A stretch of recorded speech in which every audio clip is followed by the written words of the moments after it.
गरीब बहू की जुगाड़ मोमोज फैक्ट्री। कमला, विमला, मोहन, जल्दी जल्दी काम करो।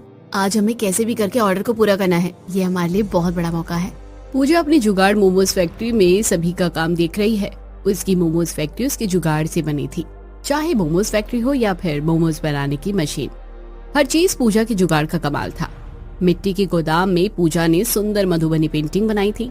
मोमोज बनाने की सारी मशीन जुगाड़ से बनी थी। कुछ लोग मशीनों को चला रहे थे तो वहीं कुछ लोग हाथ से मैदा की लोई करके उसे बेल रहे हैं। तभी विमला आती है। अरे पूजा बेटा, कब तक ऐसे चक्कर लगाती रहोगी? सारा काम समय से हो जाएगा। तुम चिंता मत करो और बैठकर पानी पियो। कैसे चिंता ना करूं चाची, ये हमारे लिए बहुत बड़ा मौका है। इतने दिनों की मेहनत के बाद हमें रेस्टोरेंट में मोमोज भेजने का कॉन्ट्रैक्ट मिला है।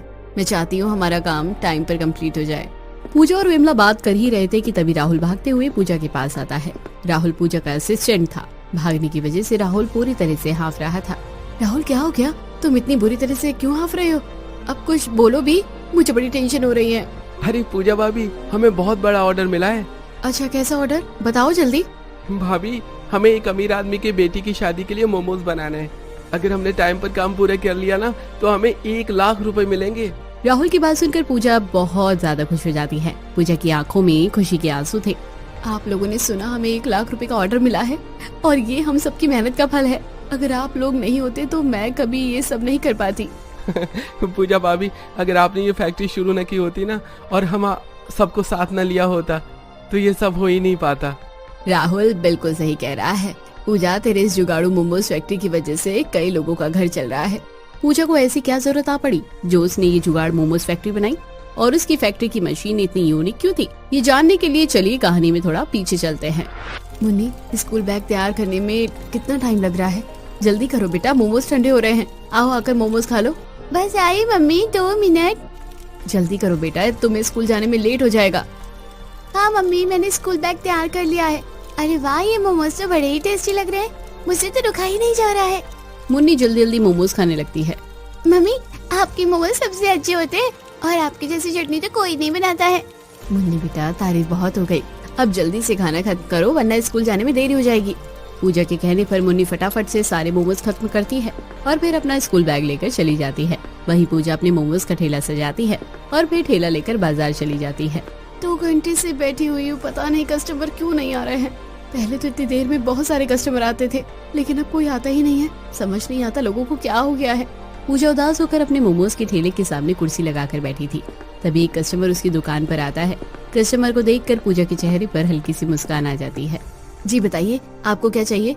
मुझे आप 1 प्लेट तीखे चटपटे फ्राइड मोमोज दे दीजिए।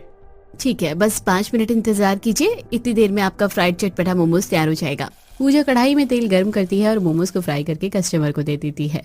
कस्टमर को पूजा के हाथ के मोमोज बहुत पसंद आते हैं। अरे वाह बहन, तुमने तो बड़ा ही तीखा चटपटा मोमोज बनाया है। मेरे कान से तो धुआं निकल गया, लेकिन ये खाने में बहुत ही टेस्टी है। कस्टमर की बात सुनकर पूजा मुस्कुरा देती है और कस्टमर मोमोज खाकर पैसे देने के बाद चला जाता है। सुबह से शाम हो गई थी, लेकिन आज पूजा की ज्यादा बिक्री नहीं हुई थी। वैसे तो पूजा बहुत ही टेस्टी और चटपटा मोमोज बनाती थी, लेकिन कुछ दिन से उसके मोमोज ज्यादा नहीं बिक रहे थे। पूजा उदास होकर अपना ठेला लेकर घर लौटती है। रास्ते में आज फिर से इतने सारे मोमोज बच गए हैं। पता नहीं मेरी दुकान को किसकी नजर लगी है। पहले तो मेरे सारे मोमोज बिक जाते थे। मैं तो बहुत ज्यादा थक गई हूँ। अभी घर जाकर भी काम करना पड़ेगा। पूजा ये सब सोचते हुए घर आती है। जैसे ही वो अपने मोमोज के ठेले को साइड में रखकर घर के अंदर आती है तो घर का हुलिया देखकर उसके होश उड़ जाते हैं। इतनी साफ सफाई किसने की? घर तो बड़ा अच्छा लग रहा है और सारे बर्तन कपड़े सब धुल गए हैं। और किसने भाभी? ये सब आपके प्यारे देवर का कमाल है। ये सारा काम मैंने किया है। मैंने कितनी बार आपको समझाया है देवर जी कि आप घर के काम मत किया करो, अपनी पढ़ाई पर ध्यान दिया करो। अरे मेरी प्यारी भाभी, मैंने पढ़ाई करने के बाद ही ये सारा काम किया है। आप इतनी चिंता क्यों करती हैं? आप देखना, इस बार मेरा एग्जाम निकल जाएगा। मैं अच्छे से पढ़ाई कर रहा हूँ। रोहित, तुम बहुत अच्छे हो। अगर तुम ना होते ना तो पता नहीं मैं घर और दुकान कैसे संभालती। बस बस बस बस, और कितनी तारीफ करेंगी आप मेरी? आप थक गई होंगी, आप जाकर हाथ मुंह धो लीजिए। तब तक मैं ठेले से सामान उतार कर घर में रखता हूँ। अच्छा ठीक है। पूजा मुंह हाथ धोने के लिए बाथरूम में चली जाती है और रोहित घर के बाहर जाकर ठेले से बचा हुआ मोमो, चटनी, सूप, चूल्हा, गैस सब कुछ अंदर रखता है। इतनी देर में पूजा भी बाथरूम से आ जाती है। भाभी, आज तो काफी सारे मोमोज बच गए हैं। क्या बात है भाभी, आजकल बिक्री नहीं हो रही है क्या? नहीं रोहित, पता नहीं क्या हो गया है, आजकल लोग मोमो खाने के लिए आते ही नहीं है। बेटा मैंने सुना है बाजार में नया चाइनीज रेस्टोरेंट खुला है। विमला बता रही थी कि नया रेस्टोरेंट होने की वजह से अभी वहाँ काफी डिस्काउंट चल रहा है। माँ मुझे भी ऐसा लगता है कि लोग डिस्काउंट की वजह से रेस्टोरेंट में मोमोज खाने के लिए जा रहे हैं। इतनी चिंता मत करो पूजा, सब कुछ ठीक हो जाएगा। कैसे चिंता ना करूँ जी, मुझे मुन्नी का एडमिशन एक अच्छे स्कूल में करना है, लेकिन यहाँ तो कमाई का ही कोई ठीक ठिकाना नहीं है। परिवार के लोग बात ही कर रहे थे कि तभी मुन्नी कहती है, मम्मी मुझे भूख लगी है, खाना दो ना। काफी टाइम हो गया है, अब हम लोगों को खाना खा लेना चाहिए। आज थोड़े बहुत मोमोज बच गए हैं तो रात के खाने में आज वही खा लेंगे। पूजा सबको प्लेट पे मोमोज, चटनी और कटोरी में मोमोज का सूप देती है। पूजा बेटा चिंता मत करो, तुम्हारे मोमोज तो बहुत ज्यादा टेस्टी है, आज नहीं तो कल लोग तुम्हारे पास मोमोज खाने के लिए जरूर आएंगे। अपनी सास की बात सुनकर पूजा को भी अच्छा लगता है, लेकिन तभी उसकी नजर उसके देवर पर जाती है, जो खाते हुए थोड़ा परेशान लग रहा था। क्या बात है रोहित, तुम इतना परेशान क्यों लग रहे हो? नहीं भाभी, मैं बिल्कुल ठीक हूँ, ऐसा कुछ भी नहीं है। रोहित मैं तुम्हें अच्छे से जानती हूँ, बताओ क्या बात है? भाभी क्या बताऊँ, मेरी कॉलेज की पढ़ाई पूरी होने वाली है। प्रोफेसर ने मुझसे कहा है कि कॉलेज कंप्लीट होने से पहले ही मुझे यूनिवर्सिटी में एडमिशन ले लेना चाहिए। यह अच्छा मौका है, अगर मुझे यूनिवर्सिटी में एडमिशन मिल गया तो मैं पढ़ लिख कर एक बड़ा इंजीनियर बन सकता हूँ। ये तो बहुत अच्छी बात है ना, तो फिर तुम उदास क्यों हो? भाभी मैं इसीलिए उदास हूँ क्योंकि एडमिशन करवाने के लिए 80,000 रुपए चाहिए होंगे। इतने सारे पैसे, इतने पैसे हम कहाँ से लाएंगे? वही बात है भाभी, अभी हमें 2 टाइम खाना मिल जा रहा है, वही बहुत है। एडमिशन के लिए इतने सारे पैसे कहाँ से आएंगे? वही बात है रोहित, पहले तुम्हारे भैया की नौकरी थी तो हमें इतनी चिंता नहीं करनी पड़ती थी, उनकी सैलरी से हमारा घर अच्छे से चलता था। पहले अमित एक बड़े से मोमोज फैक्ट्री का ऑर्गेनाइजर था और उसकी सैलरी भी 50,000 रुपए थी, लेकिन एक दिन फैक्ट्री में आग लग गई और सबने इल्जाम अमित के ऊपर लगा दिया। उस दिन फैक्ट्री तो बंद हो गई, लेकिन अमित को कहीं काम नहीं मिला। पता नहीं लोगों ने हमारे भैया के ऊपर ये झूठा इल्जाम क्यों लगाया। सारा कांड किया किसी और ने और भुगत हम लोग रहे हैं। तुम्हारे भैया की नौकरी जाने के बाद तो मैंने मोमोज बेचना शुरू कर दिया था।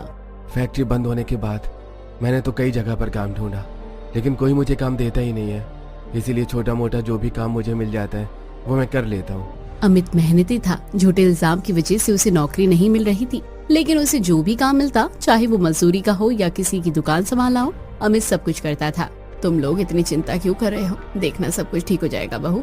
तुम्हारे मोमोज की दुकान से घर चल रहा है और मुझे लगता है कि रोहित के एडमिशन के पैसे भी हम लोग जल्दी जमा कर देंगे। हाँ माँ जी, मैं ऐसे ही हार नहीं मानूंगी।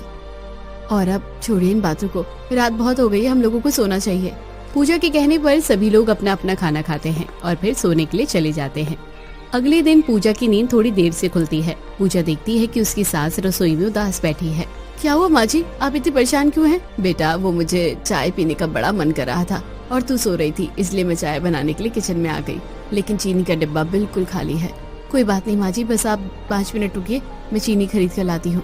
पूजा अपने बेड से उतरकर अपने गल्ले से पैसे लेने के लिए जाती है, लेकिन वो देखती है कि गल्ला पूरा खाली है। खाली गले को देखकर पूजा के चेहरे पर सिकन सी आ जाती है। अब मुझे चाय पीने का मन नहीं कर रहा है पूजा बेटा, रहने दो। घर में जो भी थोड़ा बहुत राशन बचा हुआ है तुम उसी से हम लोगों के लिए नाश्ता बना दो। अमित की नौकरी जाने के बाद पूजा का भी अच्छे से काम नहीं चल रहा था, इसलिए पूजा के घर में पैसे को लेकर काफी खींचातानी होने लगती है। ऐसे ही दिन गुजरते हैं। एक दिन पूजा एक गली के नुक्कड़ पर ठेला लगाकर खड़ी थी। आज भी मेरी ज्यादा बिक्री नहीं हुई है, ऐसा ही चलता रहा तो मैं रोहित का एडमिशन किसी अच्छी यूनिवर्सिटी में कैसे करवाऊंगी? हे भगवान, अब आप मदद करो। पूजा ये सब सोच ही रही थी कि तभी एक अजनबी आदमी पूजा के ठेले के पास से गुजरता है। उस आदमी को पूजा के मोमोज की खुशबू अच्छी लगती है, तो वो पूजा की दुकान पर आ जाता है। बहन जी, आप मुझे 1 प्लेट मोमोज दे दीजिए और साथ में तीखी चटनी दे दीजिएगा। पूजा राकेश को मोमोज निकाल कर देती है। राकेश जैसे ही मोमो खाता है, उसके चेहरे पर बड़ी सी मुस्कान आ जाती है, जैसे उसने कोई बहुत बड़ा काम कर दिया हो। अरे बहन, आपके मोमोज तो सच में बहुत ज्यादा टेस्टी हैं। मेरी सारी प्रॉब्लम सॉल्व हो जाएगी। कैसी प्रॉब्लम? और मेरे मोमोज से आपकी क्या मदद हो सकती है? बहन, मेरा अपना मोमोज बनाने की फैक्ट्री है और आज मुझे एक बहुत बड़ा ऑर्डर पूरा करना है। 90% काम पूरा हो चुका है, लेकिन लास्ट में मेरी एक मशीन खराब हो गई, इसीलिए काम बीच में रुक गया। लेकिन तुम्हारे मोमोज बहुत ज्यादा टेस्टी हैं, मैं तुम्हारे सारे मोमोज खरीद कर अपना ऑर्डर पूरा कर लूंगा। सारे मोमोज खरीदने की बात सुनकर पूजा के चेहरे पर एक बड़ी सी मुस्कान आ जाती है। ये तो बहुत अच्छी बात है, मुझे खुशी है कि आपकी प्रॉब्लम सॉल्व हो गई। राकेश पूजा का सारा मोमोज खरीद लेता है और कुछ आदमियों को बुलाकर सारे मोमोज अपनी फैक्ट्री में पहुंचवा देता है। राकेश पूजा को जब मोमोज के पैसे देता है कि तब, भैया अगर आपको बुरा न लगे तो क्या आप मुझे अपनी मोमोज की फैक्ट्री दिखा सकते हैं? मैंने अपनी जिंदगी में कभी मोमोज बनाने की फैक्ट्री नहीं देखी है। पूजा की बात सुनकर राकेश मुस्कुरा देता है और फिर हाँ हाँ, क्यों नहीं। वैसे भी आज तुम्हारे मोमोज ने मेरी बहुत मदद की है। अगर तुम्हारे मोमोज नहीं होते तो आज मुझे काफी बड़ा नुकसान हो जाता। तुम मेरे साथ चलो, मैं तुम्हें अभी फैक्ट्री दिखाता हूँ। अच्छा ठीक है। पूजा अपना ठेला लेकर राकेश के पीछे पीछे उसकी मोमोज फैक्ट्री में जाती है। राकेश की फैक्ट्री बहुत बड़ी थी। उसकी फैक्ट्री की छत काफी ऊंची थी। जहाँ तक पूजा की नजर जाती वहाँ स्टेनलेस स्टील की चमचमाती बड़ी बड़ी मशीनें चल रही थी। हवा में एक अजीब सी गर्मी मसालों की महक थी। मशीनों से लगातार घुर घुर की आवाज हो रही थी। इतनी बड़ी बड़ी मशीनें। हाँ पूजा, ये हमारा मेन प्रोडक्शन फ्लोर है। यहाँ हर रोज 2 लाख मोमोज बनते हैं। क्या? लेकिन मोमोज तो हाथ से बनते हैं ना, तो ये मशीनें क्या करती हैं? और क्या इस मशीन वाले मोमोज से वो घर जैसा स्वाद आता है जैसे मैं बनाती हूँ? हाँ हाँ बिल्कुल पूजा, ये मशीनें स्पीड में काम करती हैं, लेकिन मोमोज बिल्कुल घर जैसा बनाती हैं। अरे वाह क्या बात है। लेकिन इसकी शुरुआत कहाँ से होती है? मतलब मोमोज बनाने का काम कहाँ से शुरू होता है? पूजा की बात सुनकर राकेश उसे एक बड़ी सी गोल मशीन के सामने ले आता है। ये मशीन पूजा के कद के बराबर थी। बहन, इस बड़े से मिक्सर में एक बार में 100 किलो मैदा गूंथा जाता है। पानी और आटे का कितना माप होगा ये सिस्टम खुद तय करता है, ताकि मोमो का बाहरी लेयर एकदम पतला और सॉफ्ट बने। पूजा आटा गूंथने वाली मशीन को ध्यान से देखती है और फिर राकेश के पीछे चलती है। राकेश एक बड़ी सी मशीन के पास रुकता है। बहन, इंडस्ट्रियल चॉपर्स को देखिए। ये पत्ता गोभी, गाजर, प्याज और चिकन सेकंड्स में बारीक कट जाते हैं। फिर बड़े ब्लेंडर्स में हमारा सीक्रेट मसाला मिक्स होता है। क्या बात है, मुझे तो ये सब काटने में काफी टाइम लगता है। पूजा की बात सुनकर राकेश को हंसी आ जाती है।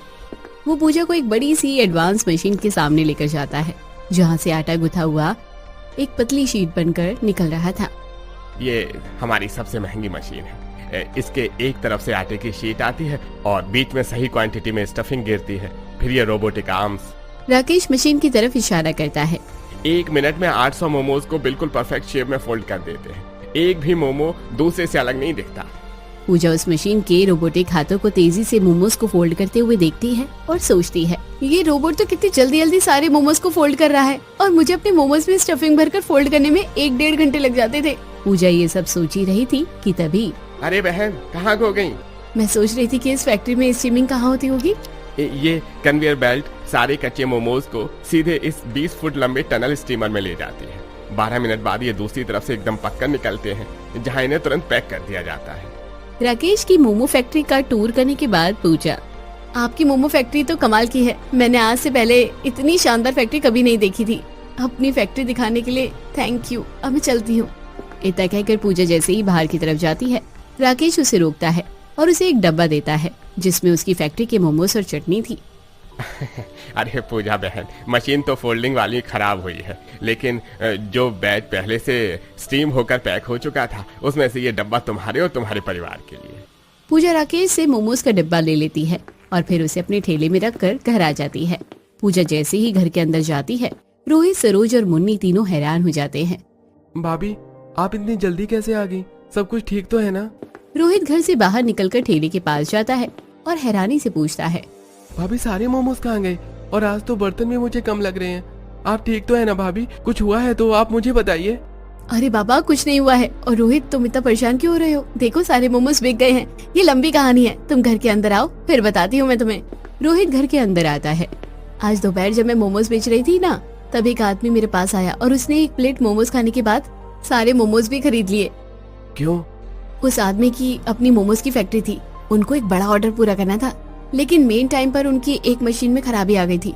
इसलिए उन्होंने अपना ऑर्डर पूरा करने के लिए मेरे सारे मोमोज खरीद लिए। और पता है, मैं उनकी मोमो की फैक्ट्री में भी गई थी। क्या बात कर रही हो भाभी? मोमोज की भी फैक्ट्री होती है? हाँ रोहित, बिल्कुल, मैंने खुद देखा है। मोमोज बड़ी बड़ी मशीनों से बनते हैं। जितना मोमो हम लोग 5 घंटे में बनाते हैं, उतने मोमोज मशीन में 15 मिनट में बन जाते हैं। अरे तब तो भाभी आपको भी अपनी मोमोज की फैक्ट्री खोल लेनी चाहिए। इतना कहकर रोहित हंसने लगता है और रोहित की बात सुनकर सभी लोग हंसने लगते हैं। पूजा मोमोज की फैक्ट्री से मोमोज लेकर आई थी, वो सबको खाने के लिए देती है।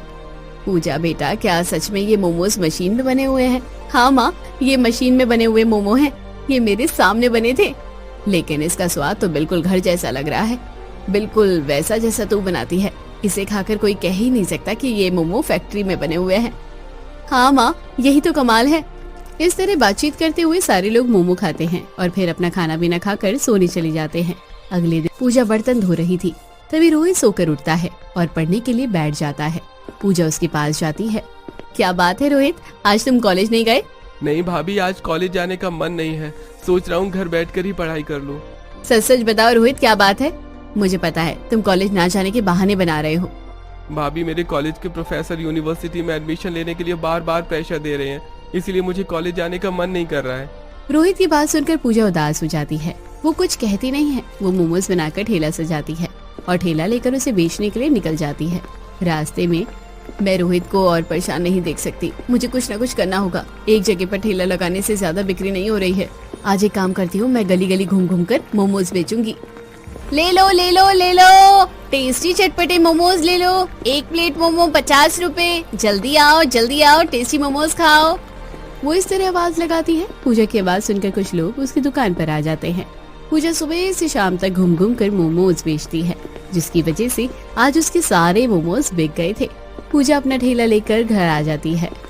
अरे वाह भाभी, आज भी हमारे सारे मोमोज बिक गए, लेकिन आप इतनी उदास क्यों लग रही हैं? रोहित, मोमोज तो सारे बिक गए हैं, आज कमाई भी अच्छी हुई है, लेकिन इतने सारे पैसे तुम्हारे एडमिशन के लिए काफी नहीं है। हाँ पूजा, हमारे पास टाइम बहुत कम है। मैंने पता किया है, इस महीने के आखिर तक अगर हमने रोहित का एडमिशन यूनिवर्सिटी में नहीं कराया तो एडमिशन पोर्टल बंद हो जाएगा और हमारे रोहित की इतने साल की मेहनत बेकार हो जाएगी। अमित की बात सुनकर पूजा की आंखों से आंसू छलक आते हैं। ऐसा मत कहिए जी, आप देखिएगा हम वक्त रहते देवर जी का एडमिशन करवा देंगे। लेकिन कैसे? इसमें तो बहुत खर्चा है, पैसे कहाँ से आएंगे? ये तो मुझे भी नहीं पता, लेकिन हम लोग साथ मिलकर कुछ न कुछ कर लेंगे। पूजा, तुम बहुत अच्छे मोमोज बनाती हो। उस दिन तुम मोमोज बनाने की फैक्ट्री के बारे में बता रही थी ना, मुझे लगता है तुम्हें अपने जुगाड़ से एक जुगाड़ू मोमोज फैक्ट्री बनानी चाहिए। अगर तुमने फैक्ट्री बना ली तो हम लोग ज्यादा क्वांटिटी में मोमोज बेच पाएंगे। भैया बिल्कुल सही कह रहे हैं भाभी, हम लोग ऐसा कर सकते हैं। फैक्ट्री वालों को एक बार में काफी बड़े बड़े ऑर्डर्स मिलते हैं, हो सकता है एक ही ऑर्डर में मेरे एडमिशन का खर्च निकल जाए। रोहित, तुम्हारी बात तो सही है, लेकिन फैक्ट्री खोलने के लिए काफी सारी चीजें चाहिए होती हैं, जैसे कि जगह, मशीन और मोमोज बनाने का सामान। चलो अभी जितनी कमाई हुई है मैं उससे मोमोज बनाने का सामान तो ले आऊंगी, लेकिन मशीन और जगह का क्या होगा? जगह की प्रॉब्लम अभी सॉल्व कर देता हूँ। मेरा एक दोस्त है जिसका एक मिट्टी का बना बड़ा सा गोदाम है, जो अभी उसके किसी काम का ही नहीं है और लोग उसे भाड़े पर लेते भी नहीं है। अगर मैं उससे बात करूंगा तो वो हमें वो गोदाम दे देगा। लेकिन गोदाम का रेंट देने के पैसे कहाँ से आएंगे? अरे पूजा, वो मेरा दोस्त है, मैं उससे बात कर लूंगा। जब फैक्ट्री चलने लगेगी और हमें ऑर्डर मिल जाएगा तब हम उसे रेंट दे देंगे। भाभी, जगह का तो जुगाड़ हो गया, बस हमें किसी तरह मशीनों का जुगाड़ करना होगा। पूजा अपने पति और देवर के साथ जुगाड़ू मोमोज की फैक्ट्री डालने की प्लानिंग करती है। मुझे लगता है कि हमें मोमोज बनाने की मशीन भंगार की दुकान में मिल सकती है। अरे ऐसी बात है तो ठीक है, कल हम लोग भंगार की दुकान पर जाकर देखेंगे। इस तरह बातें करते हुए सभी लोग सो जाते हैं। अगले दिन पूजा अपने पति अमित और देवर रोहित के साथ भंगार की दुकान पर जाती है। भैया, क्या आपके पास मोमो बनाने की मशीन है? अरे भैया, मेरे पास मशीन तो है लेकिन उसकी हालत थोड़ी खराब है, उसे आपको पहले ठीक करवाना पड़ेगा, तभी जाकर मशीन काम करेगी। ठीक है भैया, आप मुझे मशीन दे दीजिए। अमित ने अपने दोस्त से मिट्टी के गोदाम के बारे में बात कर ली थी। पूजा, अमित, रोहित तीनों मिट्टी के गोदाम में जाते हैं। गोदाम की हालत काफी खराब थी। दीवार से मिट्टी की पपड़ी उखड़ी हुई थी और जमीन की हालत भी कुछ वैसे ही थी। भाभी, फैक्ट्री शुरू करने से पहले हमें इस जगह की मरम्मत करनी पड़ेगी। हाँ देवर जी, कमर कस लीजिए, आज हमें बहुत सारा काम करना है। अमित जी, जब तक मैं और रोहित गोदाम की मरम्मत कर रहे हैं तब तक आप भंगार वाले से पुराना नीले रंग का लोहे का ड्रम, प्लास्टिक का टब, लोहे का स्टैंड, लोहे की रॉड, पुरानी साइकिल की चेन, पैडल और गियर, बड़े बड़े परात और जो भी चीज आपको लगे ले आइए। पूजा की बात सुनने के बाद अमित एक लिस्ट बनाता है और फिर सारा सामान लेने के लिए चला जाता है। गोदाम में रोहित और पूजा मिलकर गोदाम की दीवारों और जमीन पर पड़ी धूल मिट्टी को साफ करते हैं। भाभी, सफाई तो हो गई, बस अब गोदाम की मरम्मत करनी बाकी है। रोहित, समझो वो भी हो गया। मैंने पहले ही मिट्टी में गोबर मिलाकर उसे नीला करके छोड़ दिया था। मैं मिट्टी से दीवारों और जमीन को लेपकर फिर से नया बना दूंगी। पूजा अपने हाथ में प्लास्टिक बांधकर मिट्टी की गोदाम की दीवारों को मिट्टी से लेपना शुरू कर देती है। पूजा दीवारों के बाद पूरी जमीन को भी अच्छे से लेप देती है, जिससे सारे दरारें बंद हो जाती है। अरे वाह भाभी, ये तो नया लग रहा है, लेकिन अभी तो इसमें कुछ कमी लग रही है। मैं सोच रहा हूँ दीवारों पर मधुबनी पेंटिंग बना दूं। इस दीवार की रौनक बढ़ जाएगी और ये दिखने में फैक्ट्री जैसा भी लगेगा। रोहित, तुम्हारा आइडिया तो बहुत अच्छा है, काम पर लग जाओ। रोहित को ड्राइंग बनाने का बड़ा शौक था। वो घर जाकर अपने कलर्स लेकर आता है और फिर ड्राइंग बनाना शुरू करता है। इतनी देर में अमित भी भंगार वाले से सारा सामान लेकर आ जाता है। पूजा, सारा सामान आ गया है, बस हमें अब मशीन बनानी पड़ेगी। ठीक है, आप थोड़ा आराम कर लीजिए, फिर आप मशीन बनाने में मेरी मदद कीजिएगा। गोदाम की जमीन पर कबाड़ के सामान पड़े हुए थे। पूजा अपनी साड़ी को कमर में कोसती है और फिर प्लास्टिक के टब को लोहे के स्टैंड पर फिक्स करती है। वो टब के अंदर आटा घुमाने के लिए एक ब्लेड लगाती है और उसे ऊपर साइकिल के गियर और चेन से जोड़ देती है। उसके बगल में वो मशीन चलाने के लिए हैंडल लगा देती है। भाभी, आपने जुगाड़ से ये क्या बना दिया? ये आटा गूंथने की मशीन है। पूजा रोहित को मशीन चलाकर सिखाती है। जब वो हैंडल घुमाती है तो गियर और चेन की मदद से अंदर का ब्लेड घूमता है और सारा मैदा बिना हाथ लगाए गुज जाता है। रोहित, अगर बहुत सारा आटा एक बार में गुज जाता है तो हमारे लिए बाकी काम करना आसान हो जाएगा। हम लोग आटे को छोटे छोटे करके बेलने का काम लोगों से करवा लेंगे। हाँ भाभी, ये ठीक रहेगा। इस तरह कुछ लोगों को नौकरी भी मिल जाएगी। पूजा ड्रम के ठीक बगल में एक टेबल सेट करती है। कीप के नीचे बेली हुई मोमो की बाहरी लेयर रखी जाती है और कीप के ऊपर से स्टफिंग डाली जाती है। पूजा हथौड़े से मारकर हैंडल ठीक करती है।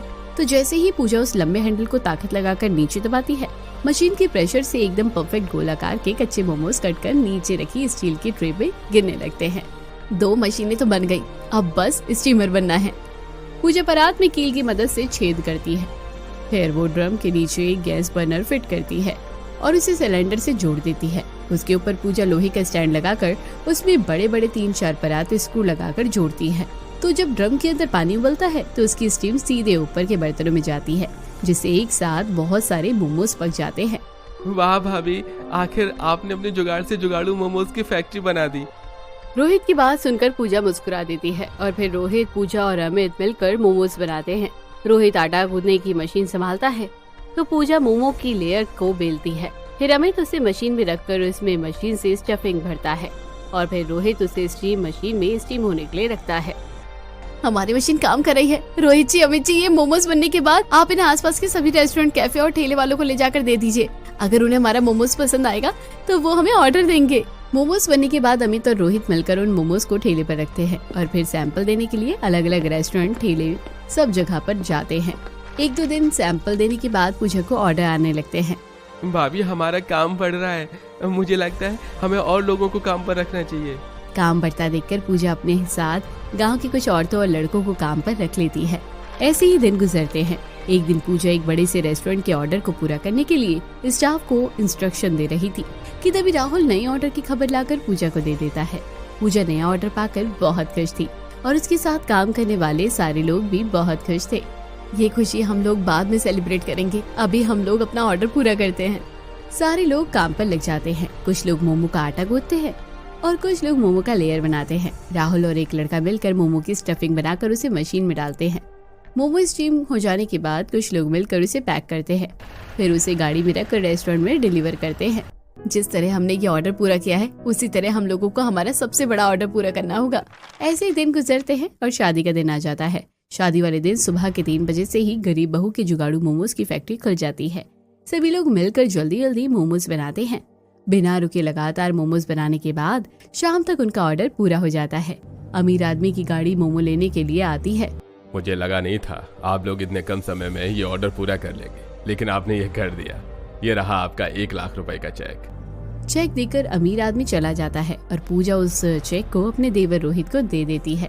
रोहित, ये लो तुम्हारे एडमिशन के पैसे, जाओ जाकर यूनिवर्सिटी में एडमिशन करवाओ और हाँ, पढ़ लिख कर एक अच्छा इंजीनियर बनना। तुम्हारी पढ़ाई के लिए अब तक सिर्फ तुम्हारा परिवार मेहनत कर रहा था, लेकिन इस बार हमारी फैक्ट्री के सारे लोगों ने तुम्हारे लिए मेहनत की है, इसे हमेशा याद रखना। पूजा की बात सुनकर रोहित की आंखों में आंसू आ जाते हैं। वो खुशी से अपनी भाभी को गले लगा लेता है और सभी लोग उनके लिए तालियां बजाने लगते हैं।